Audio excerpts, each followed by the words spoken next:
बिस्मिल्लाहिर्रहमानिर्रहीम। आज हम फर्स्ट ईयर की केमिस्ट्री को ही स्टडी कर रहे हैं। उसकी एक्सरसाइज के क्वेश्चन नंबर 22 तक पहुंचे। क्वेश्चन नंबर 22 को जो हम सोल्व करेंगे एक्सरसाइज का, इसमें वो कहते हैं कि silicon carbide is a important ceramic material. Ceramic material जो मोस्टली जो है बेसन वगैरह के अंदर इस्तेमाल किया जाता है, तो वो सिरेमिक मटेरियल वो ये सिलिकॉन कार्बाइड है। वो कहते हैं it is produce by allowing a sand. वो कहते हैं ये किस तरीके से बनता है।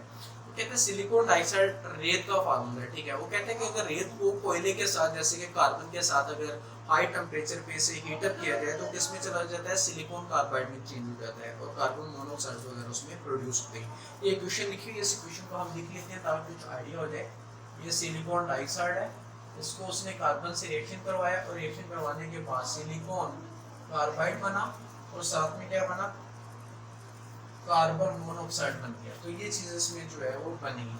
इसको बैलेंस करना है तो बैलेंस तो इजीली कर सकते हैं, क्योंकि यहाँ पे जितने ऑक्सीजन है यहाँ पे मैंने 2 लगा दिए तो कार्बन की जरूरत 3 हो गई, तो यहाँ पे 3 लगा दूँ, राइट्स, और ये बैलेंस हो गया। इसके बाद सेकंड जो चीज़ वो कहते हैं, वो कहते हैं 100 ग्राम सैंड इज रिएक्टेड, मास दिया हुआ है, ठीक है, एक्सेसिव ऑफ कार्बन। उस यहाँ पे दो जो है वो रिएक्टेड है, ये और ये। अभी लिमिटिंग कौन सा होगा, जिसकी मकदार बता दी है, और दूसरी जिसे एक्सेसिव कर दी जो वो लिमिटिंग रिएक्टेंट में नहीं आता। इट मींस वो कार्बन को कह रहा है excessive amount. It means limiting reactant क्या होगा, सिलिकॉन डाइऑक्साइड होगा जिसका मास हमें दिया गया है, ठीक है। तो जितनी भी कैलकुलेशन है वो हम इसके लिहाज से करनी है। डन हो गया। अभी देखिए कि यहाँ पे 100 ग्राम हमें दिया हुआ है मास का, mass of sand, mass of sand कितना दिया हुआ है, 100 किलोग्राम है। किलोग्राम को हम उसमें चेंज करते हैं तो 3 जीरो लगा दो, रेंज 1 लाख जो है वो ग्राम हो गया।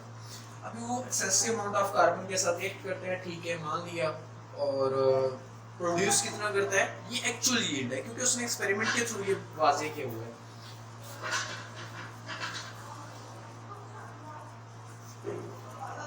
एक्चुअल यील्ड कितनी हुई सिलिकॉन कार्बाइड की, वो ही 51400, क्योंकि हमने इसको 1000 से मल्टीप्लाई करना है। किलो का मतलब 1000 होता है, 51.4 है ना, उसको 1000 से मल्टीप्लाई करें तो क्या हो जाता है, 51400 ग्राम्स हो जाएगा, ठीक है। ये तो उसकी एक्चुअल यील्ड थी।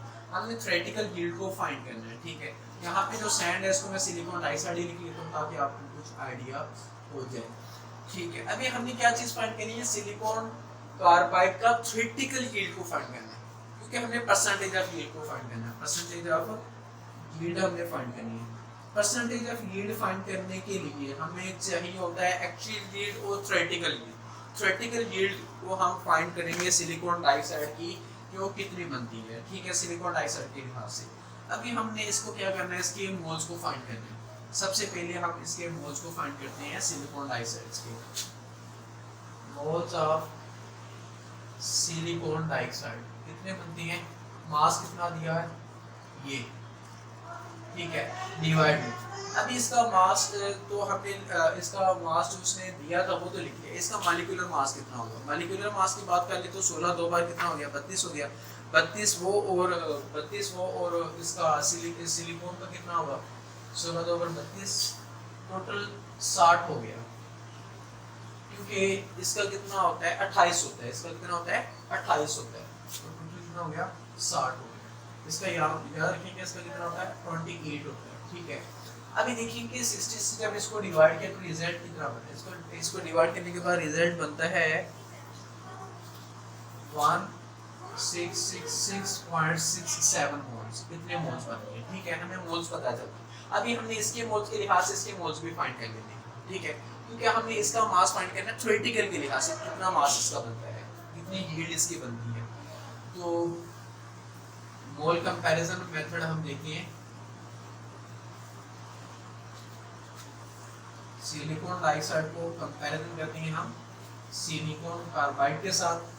अगर एक सिलिकॉन डाइऑक्साइड है तो एक ही सिलिकॉन कार्बाइड है, जाहिर बात है कि ये 16 इतने हैं तो ये भी क्या होगा, सेम होगा, कोई चेंजिंग नहीं है। इट मींस हमें क्या मोल्स का पता चल गया, सिलिकॉन कार्बाइड के मोल्स पता चल गया। मोल्स ऑफ सिलिकॉन कार्बाइड कितनी है, 66.67, ठीक है।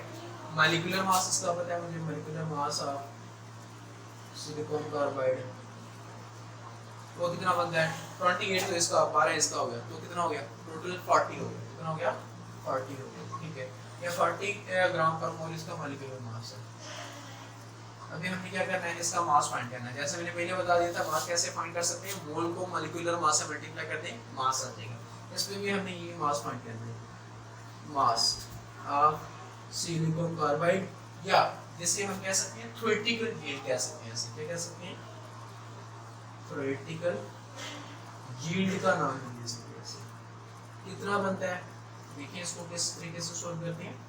40 को मल्टीप्लाई कर देना होता है हमें 1666.67 के साथ, तो इसका ओवरऑल रिजल्ट बनता है, इसका मास जो है थ्योरेटिकल यील्ड का बनता है, तो टोटल बनता है 66 5 मरतबा 6 5 मरतबा 6 फिर 67 फिर 67 ग्राम्स लें जी।